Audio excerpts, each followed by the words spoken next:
कि नेक्स्ट हम आते हैं इस एग्जांपल की तरफ, that is find angle AOC। देखो आपको एंगल AOC निकालना था, ठीक है। क्वेश्चन कुछ इस तरीके से था आपका, कुछ इस तरीके से कि यहाँ वाला एंगल जो है आपका BOC एंगल, BOC आपको अगर 65 दिया हुआ है, दिस एंगल इज 65, तो दूसरे वाले एंगल को आप x मान लेंगे। कोई ये कुछ इस तरीके से पेयर बना रहे हो, मैंने आपको बताया था जब भी इस तरीके का कुछ पेयर बनता है यानी कि दो एडजेसेंट एंगल हैं, तो इतना एंगल कितना होता है, देखिए बेटा 180 डिग्री होता है। तो C प्लस D कितना था, 180 डिग्री। तो यहाँ पे भी क्या होगा, 65 प्लस x कितना हो जाएगा, x plus 65, x plus 65 180 degree. अब मुझे x की वैल्यू चाहिए, ये 65 उधर जाएगा तो क्या हो जाएगा, साइन प्लस 65 इक्वल्स टू क्या उधर जाता है तो माइनस 65, तो 180 माइनस 65 करेंगे तो 115 डिग्री। अब आते हैं नेक्स्ट क्वेश्चन की तरफ।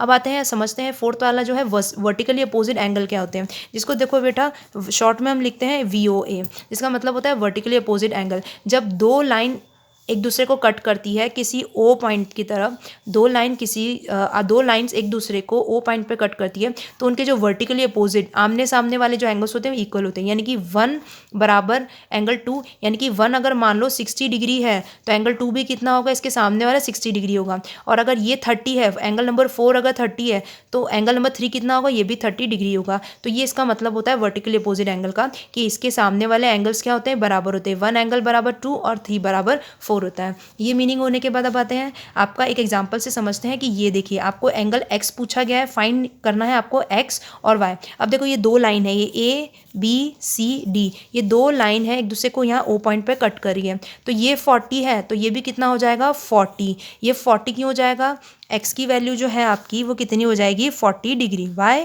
क्योंकि इट्स वर्टिकली अपोजिट एंगल, तो ये एंगल इसके बराबर है, ये 40 तो ये भी 40 होगा, वर्टिकली अपोजिट एंगल हमारा रीजन है। अब देखो यहाँ पे छुपा देती हूँ, अब आपको y की वैल्यू निकालनी है, तो ये कुछ आपको इस तरीके से दिख रहा है, ऐसा बनता हुआ देखो।